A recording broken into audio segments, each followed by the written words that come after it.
আকাশের অবস্থা ভালো নয়, মনে হয় বৃষ্টি নামবে। বর্ষাকাল এসে গেছে, এখন প্রায় সারাদিনই বৃষ্টি হবে। তাহলে তো দাদা আমরা মহা বিপদে পড়ে যাব। ঠিকই বলেছো দাদা, ছেলে মেয়ে পশু পাখিকে নিয়ে তো টেকা মুশকিল হয়ে যাবে। এই বর্ষায় আবার অতিরিক্ত বৃষ্টির কারণে বন্যা না হয়ে যায়। ঘরে কিছু শুকনো খাবার মজুত করে রেখো সবাই। আমার চিন্তা হচ্ছে আমার হাঁস দুটো নিয়ে, কোথায় যাব এই বর্ষায়? এখন বাড়িতে যেতে হবে, সবাই দ্রুত বাড়িতে চলে যাও, পরে দেখা হবে কেমন?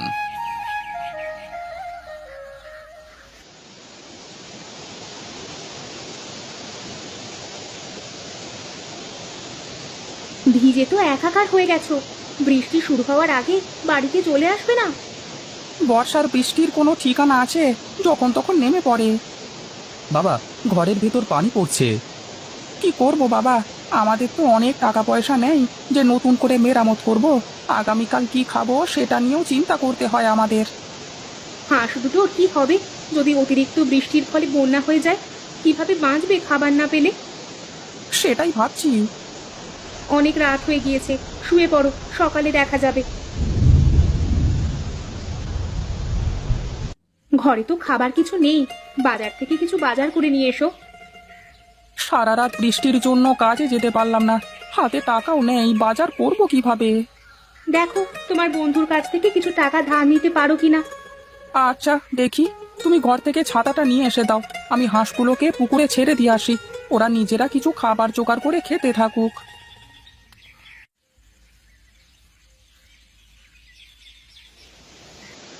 বাড়িতে আছো বিনোদদা? আরে বন্ধু, তুমি আমার বাড়িতে? আরে এসো এসো এসো।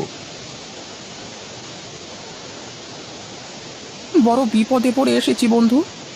আগে তুমি খাটে বসো তো, তারপর দরকারের কথা বলো। যে হারে বৃষ্টি হচ্ছে মনে হয় বড় রকম বন্যা হয়ে যাবে, এখন তো কাজও করা যাচ্ছে না। তাই তো মনে হচ্ছে। হাঁস দুটোকে নিয়ে আমি চিন্তিত। আমার বাড়ি নদীর কাছাকাছি হওয়ায় সন্দেহে থাকি যে কখন ঘর বাড়ি পশু পাখি এগুলো ভেসে যায়। চিন্তা করো না, হাঁস তো পানিতে সাঁতার কাটতে পারে, ভেসে থাকতে পারে। যাই হোক, তোমার ক টাকা লাগবে? হ্যাঁ, ঘরে কোনো বাজার নেই, ছেলে মেয়ের মুখের দিকে তাকানো যায় না। কত টাকা লাগবে তোমার? 1000 টাকা মতো। আচ্ছা বসো, দিচ্ছি টাকা।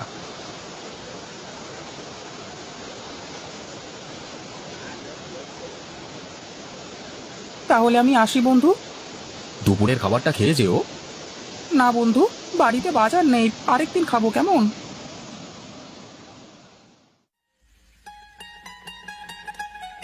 দাদা, চাল কত টাকা কেজি? 30 টাকা আছে একটা, আর একটা আছে 35 টাকা। আপনাকে কোনটা দেবো?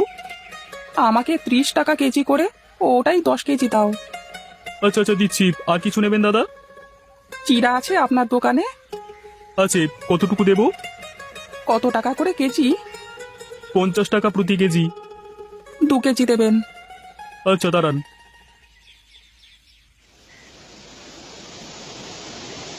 নাও, বাজারগুলো ব্যাগ থেকে বের করে নাও। শুনছো, রাস্তাঘাটের অবস্থা একদম ভালো না, ফসলি জমি বৃষ্টির পানিতে তলিয়ে গেছে। এমন চলতে থাকলে তো বন্যা হয়ে সবকিছু ভাসিয়ে নিয়ে যাবে গো। কিছুদিনের মধ্যে উঁচু কোনো জায়গায় আশ্রয় নিতে হবে, বাজারে শুনলাম বন্যা এসে পড়বে কিছুদিনের মধ্যে। আচ্ছা, খাওয়া শেষ করে শুয়ে পড়ো, সকালে দেখা যাবে। বন্যা হওয়ার কারণে তো আমাদের স্কুল বন্ধ হয়ে গেল, বন্যায় তো আমার বই খাতা সব ভেসে গেছে। বন্যা চলে গেলে আবার সবকিছু ঠিক হয়ে যাবে বাবা। গ্রামের নাম হরিহরপুর। এই গ্রামে বৃষ্টি হলেও উঁচু সমতল ভূমি হওয়াতে বন্যার পানি বেশি ওঠে না। হরিশের গ্রামের নদীর সাথে এই গ্রামের নদী এক হয়ে মিলেছে। হরিশের গ্রামের ঘর বাড়ি ভেসে এই গ্রামে এসে পড়েছে। আজিজ নামে একজন সৎ ব্যক্তি বাস করত হরিহরপুর গ্রামে। তিনি বাজার করে নদীর পাশে রাস্তা দিয়ে ফিরছিলেন। তার হাতে ব্যাগ। হঠাৎ দেখেন একটা হাঁসও ভেসে যাচ্ছে। তা দেখে আজিজ নদীর কাছে গিয়ে হাঁসটাকে হাত বাড়িয়ে পাড়ে নিয়ে আসে। পাড়ে তুলে দেখে হাঁসের পায়ে একটু চোট পেয়েছে। পায়ে চোট পাওয়ার কারণে সাঁতার কাটতেও পারছে না। এটাকে বাড়িতে নিয়ে গিয়ে সুস্থ করে তুলি, পরে খোঁজ খবর নিয়ে আসল মালিককে ফেরত দেওয়া যাবে। তা দেখে আজিজ মনে মনে ভাবে যে সে হাঁসটাকে কোলে করে নিয়ে যেতে থাকলো। পথে আবুল নামের একজন যুবক আজিজের কোলে হাঁস দেখে জিজ্ঞাসা করে, কি ভাই, হাঁস কিনে আনলেন নাকি? না ভাই, আমি হাঁস কিনবার টাকা কোথা থেকে পাবো? এটা বন্যায় পাশের গ্রাম থেকে ভেসে আসছে। এটাকে নদী থেকে উদ্ধার করে বাড়িতে নিয়ে যাচ্ছি। আমাকে দেন, আমি আমার বাড়িতে নিয়ে যাই। না ভাই, আমার কাছেই থাক। হাঁসটা আজিজকে নিতে দেব না। আপনি বাজারে গেলেন, তা হাঁস কোথায় পাইলেন? নদীতে ভেসে এসেছে, বাড়িতে ফেরবার সময় তা দেখে নিয়ে আসলাম। হাঁসটা অসুস্থ, যাও ঘর থেকে মলমের কৌটোটা নিয়ে এসো।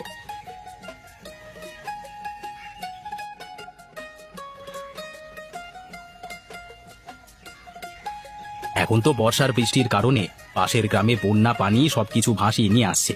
এখন তো আর কার হাঁস তা তো খোঁজ নেওয়া সম্ভব নয়। বন্যা কমলে তখন হাঁসের মালিককে ফিরিয়ে দেব। আপনি যা ভালো মনে করেন। আপনার এখানে কি চান? আপনি নাকি একটা হাঁস কুড়িয়ে এনেছেন, সেটা দেখতে এসেছি। সেটা আপনাদেরকে বললো? আমরা শুনেছি। হ্যাঁ এনেছি তো। বাইরে নিয়ে আসেন, দেখবো।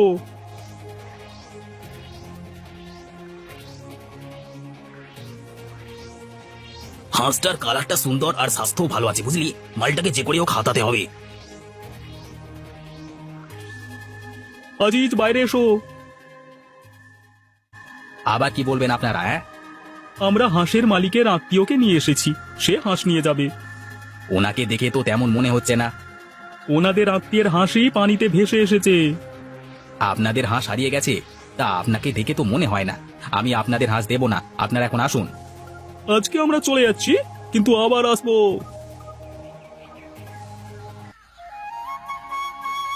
আপনাদের গ্রামে কারোর হাঁস এই বন্যায় ভেসে গেছে কি? না তো, তেমন তো কিছু শুনিনি। আচ্ছা ঠিক আছে।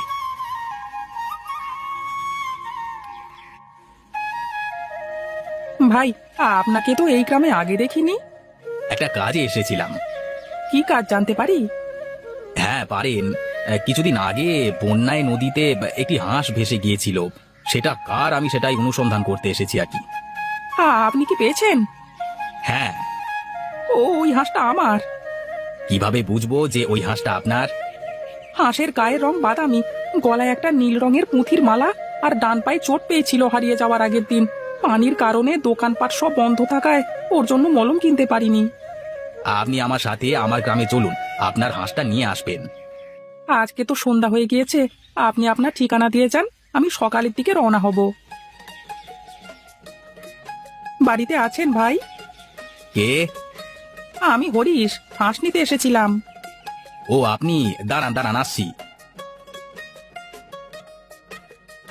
আমি ভাবতেই পারিনি যে আমি আবার হাঁসটাকে ফিরে পাবো। হাঁসটার পায়ের আঘাত সেরে গিয়েছে, এখন সুস্থ আছে। আপনার উপকারের কথা আমি কখনো ভুলতে পারবো না। হাঁসটা আমার অনেক আদরের, আমার ছেলে মেয়েরা ওকে অনেক আদর করে।